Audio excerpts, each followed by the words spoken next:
반갑습니다. 이보다 조금 더 할 뿐입니다. 편심 하중이 작용하는 나사의 설계에 대해서 알아보도록 하겠습니다.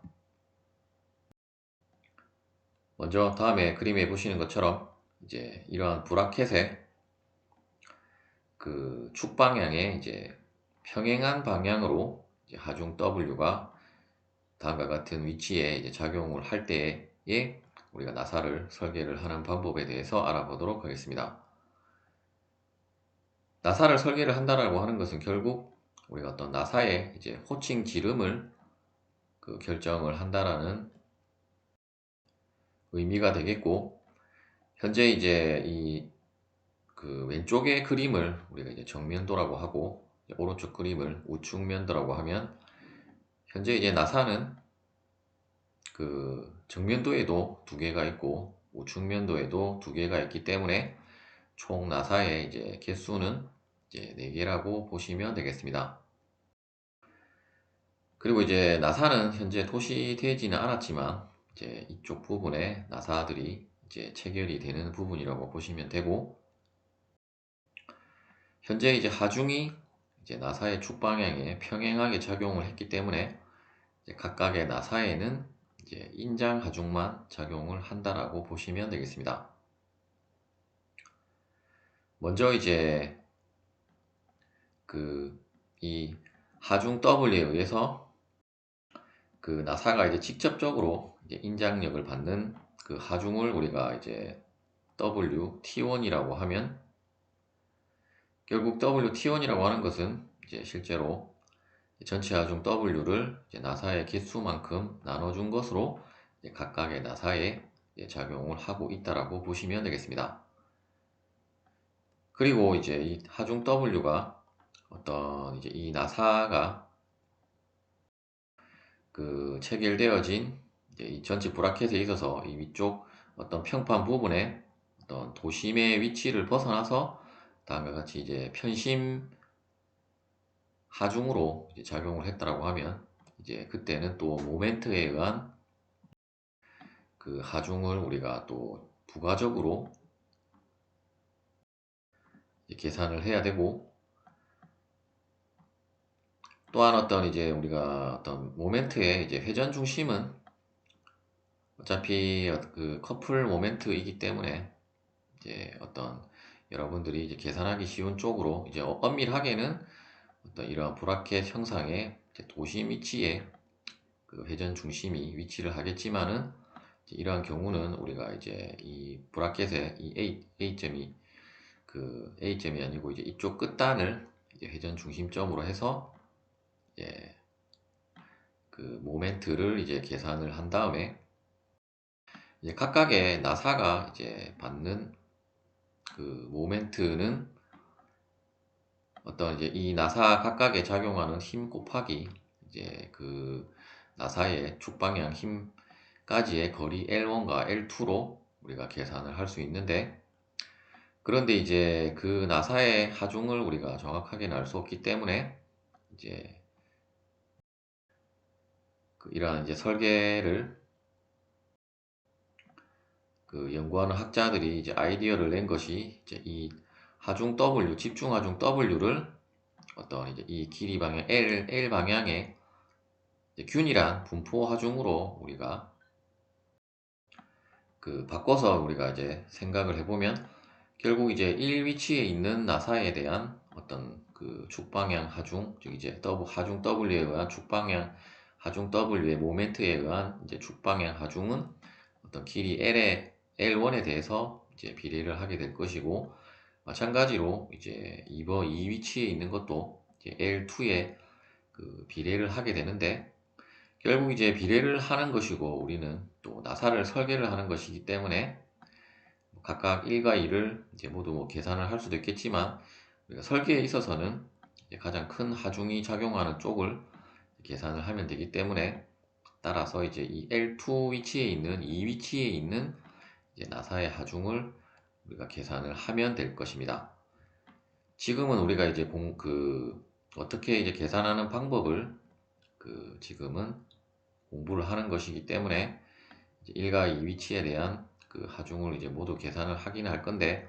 만일에 이제 나사를 설계를 하라고 하면 여러분들이 이제 가장 먼 위치에 있는 이 위치에 그 나사에 대한 하중을 이제 계산을 해서 이제 나사를 선정을 하시면 되겠습니다. 먼저 이제 1위치에 있는 이제 어떤 나사 하나에 대한 우리가 하중을 이제 W1이라고 하면 결국 이제 W1이라고 하는 것은 이제 길이 L1에 대해서 비례를 한다라고 했고, 그때 이제 곱해지는 이제 L1은 길이이기 때문에 이제 길이 차원을 이제 하중 단위로 바꾸기 위한 어떤 분포 하중 이제 W가 이제 곱해지고, 이제 이 W는 이제 길이 방향에 대해서 우리가 모두 균이란 그 하중 분포 하중이라고 이제 정의를 했기 때문에, 따라서 이제 W1은 이제 분포 하중 W 곱하기 혹은 이제 뭐 구별을 하기 위해서 이제 오메가 곱하기 이제 L1으로 계산을 할 수 있고, 따라서 이제 1위치의 나사에 대한 모멘트는 이제 L 여기는 이제 그 W1이라고 했는데 그냥 1 첨자는 빼고 W 곱하기 L1 곱하기 L1은 이제 W 곱하기 이제 L1의 이제 제곱이 되겠습니다. 우리가 이제 모멘트를 계산하는 것은 결국 이제 이 분포 하중 W를 현재는 알 수 없기 때문에 이제 이 W를 계산을 하기 위해서 이제 모멘트까지 계산을 한 거라고 보시면 되고, 동일한 방법으로 이제 하중 W2는 이제 이 위치에 그 작용하는 그 하중이라고 보시면 되고, 이제 동일한 방법으로 이제 W 곱하기 이제 L2가 되겠습니다. 따라서 모멘트는 이제 W 곱하기 L2의 제곱이 되게 되고, 우리가 이제 이 W를 구하기 위해서 그 정력학 시간에 배웠던 이제 발인용의 정리를 사용을 하면 결국 이제 전체 모멘트는 이제 각각의 분력의 모멘트의 합과 같기 때문에, 여기서 또 유의할 점은 이제 전체 나사가 4개가 있고 1위치에 나사도 이제 2개가 위치를 하는 것이기 때문에 다음과 같이 이제 2를 곱했다라고 보시면 되겠습니다. 따라서 이제 전체 모멘트 W 곱하기 L은 이제 2 곱하기 W 곱하기 L1 제곱 플러스 2 곱하기 W 곱하기 L2의 제곱이 되게 되고,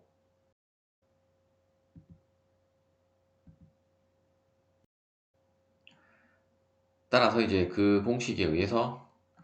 이제 우리가 W로 계산을 하면 이제 현재 그 나사를 설계를 할 때는 이제 가장 큰 하중이 작용하는 쪽으로 계산을 하기 때문에 일단 W2로 계산을 한 거고, 현재 L2가 곱해져 있기 때문에 이제 L2를 제외한 이쪽 부분이 이제 W로 계산한 값이라고 이제 보시면 되겠습니다. 여러분들이 이제 또 리벳에 가게 되면 이제 편심 하중이 작용하는 또 리벳의 설계가 나오게 되는데, 물론 이제 리벳은 또 우리가 여러 가지 많은 것을 또 고려를 해야 하지만 어떤 이제 편심 하중을 구할 때 이제 W를 이제 구하는 방법과 이제 동일한 방법이 사용이 되기 때문에 여러분들이 이제 이 편심 하중이 작용하는 나사의 설계 부분을 꼼꼼하게 또 공부를 해두시면 리벳에 가서 그 또 동일한 내용이 나왔을 때 여러분들이 조금 더 쉽게 공부를 하실 수가 있을 것입니다. 따라서 이제 전체 그 이제 인장 하중 WT라고 하는 것은 어떤 이제 이 하중에 의한 직접 그 인장 하중 WT1 플러스 이제 어떤 모멘트의 편심 하중에 의한 이제 모멘트에 의한 WT2를 이제 더한 것이 되게 될 것이고, 또한 이제 WT라고 하는 것은 우리가 이제 나사의 설계 영상에서 이제 어떤 DC가 이제 골지름이라고 하면 이제 이 골지름을 이제 구하는 이제 다음에 공식을 활용을 해서 이제 이 두 개가 같다라고 두고 이제 DC에 대해서 식을 정리를 하면 이제 골지름 DC가 이제 계산이 되게 되고, 이제 거기서 끝나는 것이 아니라 여러분들이 어떤 이제 나사 테이블이 주어졌다라고 하면 이제 거기에 그 해당되는 이제 이 값보다 이제 더 큰 이제 골지름에 해당되는 나사를 이제 선정을 하시면 되겠습니다.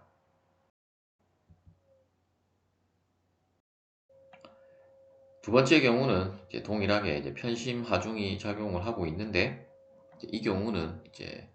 어떤 나사의 축 방향에 이제 수직한 방향으로 그 이제 하중이 이제 편심해서 작용을 했을 때의 경우라고 보시면 되겠고, 이 경우는 이제 어떤 이제 직접 그 하중이 전달되는 것은 이제 전단 하중으로 전달이 되고, 어떤 모멘트에 의한 것은 이제 인장 하중으로 이제 전달이 되기 때문에, 이제 전달이 된다기보다는 작용을 하기 때문에, 이제 나사는 어떤 이제 복합 하중이 작용을 하고 있기 때문에 이제 복합 하중을 계산하는 그 방법으로 이제 여러분들이 이제 나사를 이제 선정을 하시면 되겠습니다. 물론 이제 조금 더 응용해서 나오면 어떤 이러한 이제 정면도 상에도 편심 하중으로 이제 작용을 하는 경우로도 나올 수가 있는데, 일단 또 그렇게 가버리면 너무 또 복잡해지기 때문에 일단 이제 시험에서는 뭐이 정도 수준까지만 나온다라고 이제 보시면 되겠습니다. 주로 이제 앞에 그 경우보다는 이제 이 경우를 여러분들이 더 집중적으로 이제 연습을 하시면 되겠고, 먼저 이제 어떤 이제 그 하중에 의해서 이제 직접적으로 전달되는 하중은 이제 전단 하중이라고 했기 때문에 이제 WS는 앞서와 동일하게 이제 이 하중을 나사의 개수만큼 이제 나눠준 값으로 이제 계산을 할 수가 있을 것입니다. 현재 나사가 4개가 체결이 되었기 때문에 이제 N은 이제 4를 대입을 해서 계산을 하면 되고, 그리고 이제 모멘트에 의한 하중은 이제 인장 하중으로 작용을 하기 때문에, 그때도 이제 우리가 이제 이 브라켓에 이제 A점을 어떤 회전 중심점으로 해서 이제 L2와 L2, L1과 L2로 여러분들이 이제 그 앞서 우리가 계산했던 그 분포 하중 W를 이제 구하면 이제 동일하게 이제 다음과 같은 이제 L2를 제외한 이제 이 부분이 이제 분포 하중에 대한 값으로 이제 계산되어진 값이고, 따라서 이제 L2를 곱하면 이제 WT가 이제 계산이 되기 때문에, 이 경우도 마찬가지로 이제 L2인 위치에서 이제 더 큰 하중이 이제 작용을 하기 때문에 이제 L2에 대한 부분을 계산을 한 거라고 보시면 되고, 항상 이제 최대 하중이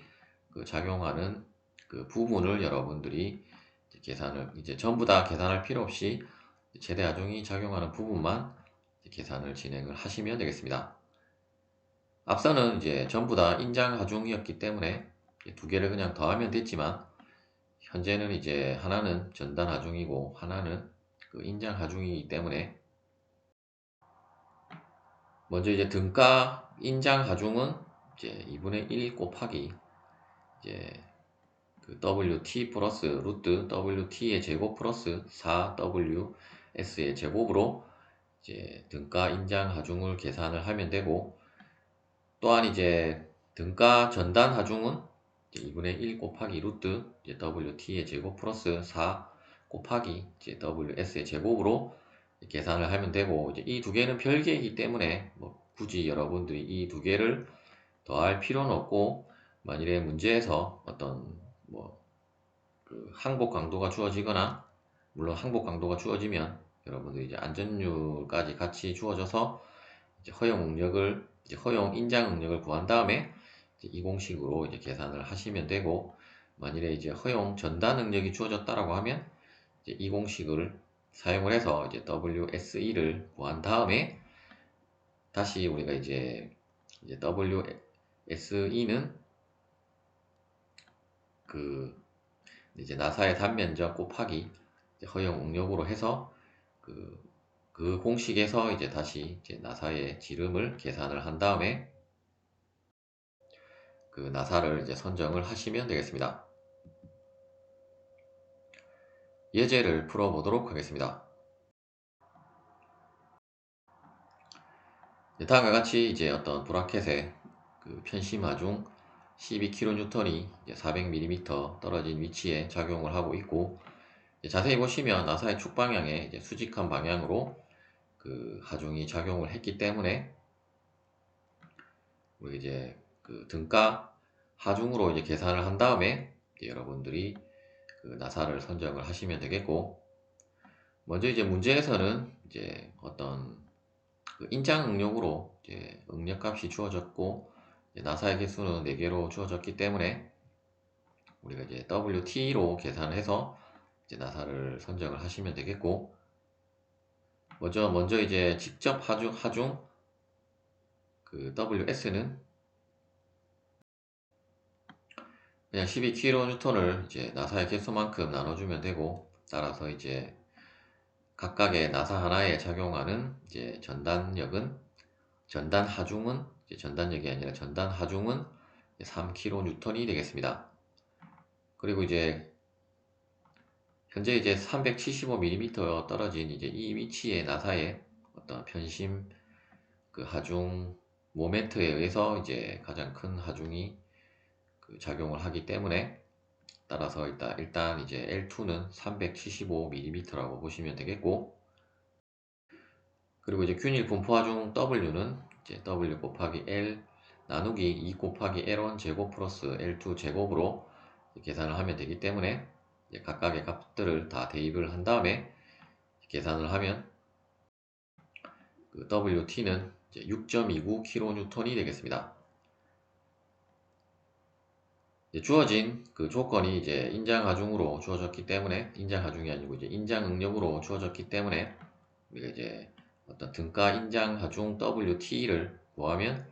이제 공식에 의해서 이제 2분의 1 곱하기 WT 플러스 루트 WT 제곱 플러스 4 곱하기 이제 WS 제곱에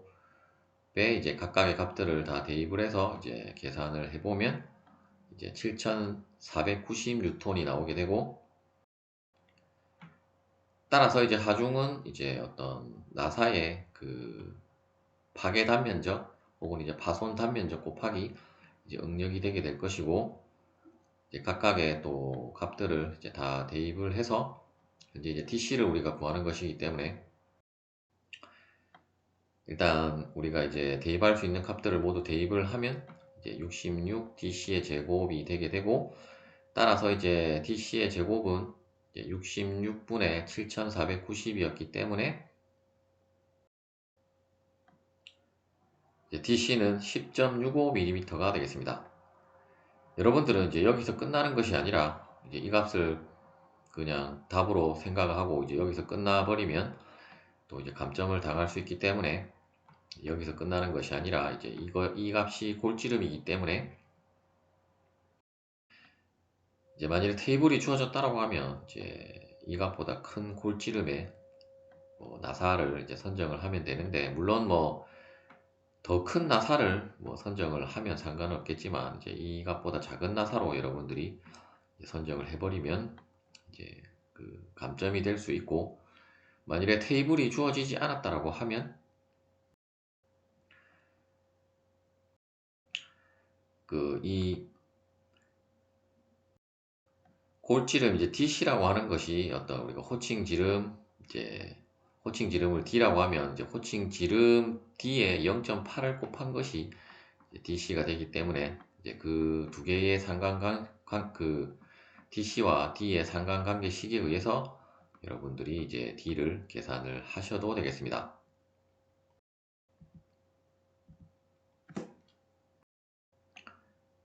대부분의 경우는 이제 다음과 같이 이제 나사 테이블이 주어지기 때문에,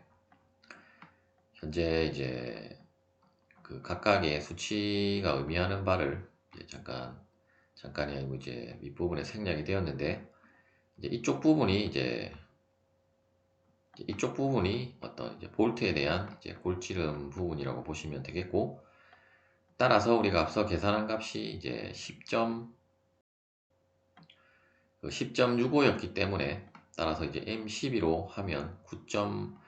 9.858이 되어 버리므로